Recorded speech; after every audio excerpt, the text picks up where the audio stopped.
Hey everyone, went out this morning with the FPC, ran about 300 rounds through it with a new LPVO, which I'll post that later. But just got this new bolt, took it out, like I said, 300 rounds. And there are still, you can see them in there a little bit. There we go. You can still see there are some hit marks on it, but they're nowhere near as bad as what I was getting on the other ones, even by size. These are, one side's probably 80% less. The other side is probably 50% less.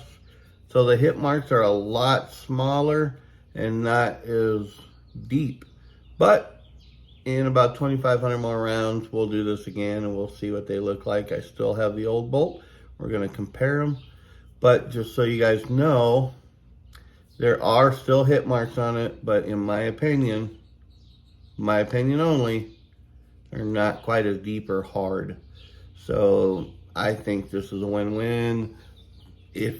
I don't know if they'll allow it, but if you can get the new firing pin and spring, that may alleviate a lot of this, because that firing pin, obviously, as you saw in the other videos, sticks out farther than the older one. So I can see this being a lot less detrimental to the bolt head. If you have any questions, sorry. If you have any questions, let me know. Post them below and we'll see what we can do. But when I hit about 3,000 rounds, or probably this summer, we'll do this again. You guys have a good day.